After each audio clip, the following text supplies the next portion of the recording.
Près de 10% des nouveau-nés sont enlevés à leur maman dès la naissance pour des problèmes de santé.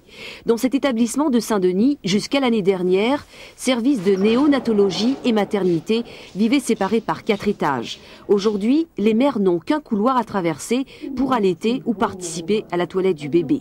L'unité Kangourou évite ainsi une deuxième rupture après celle du cordon ombilical. L'originalité de cette unité, qui est une petite unité de 12 lits, c'est qu'elle est implantée au sein même de la maternité et permet aux mamans de ne pas être séparées de leurs enfants, de participer aux soins, ce qui est très important sur le plan affectif, aussi bien pour la maman que pour le bébé.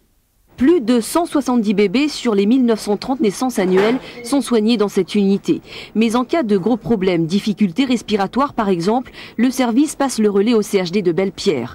Une façon de dépasser les rivalités qui existent dans certaines mentalités. Donc il faut confier ces enfants-là dans des centres spécialisés, particulièrement équipés, particulièrement compétents et qui ne font que ça. Donc nous travaillons en étroite collaboration avec l'hôpital de Belle-Pierre depuis maintenant 18 mois de façon très fructueuse. Dès que nous avons des enfants qui posent des problèmes trop aigus, nous les envoyons à l'hôpital et dès que ces enfants vont mieux, ils nous les renvoient ici dans le service et par ailleurs l'hôpital de Belle-Pierre nous envoie un certain nombre d'enfants de chez eux qui ne nécessitent plus de soins importants. Ce pont jeté entre public et privé existe dans ce secteur depuis 18 mois avec des résultats positifs. Un exemple peut être à suivre dans d'autres secteurs de la médecine sur l'île.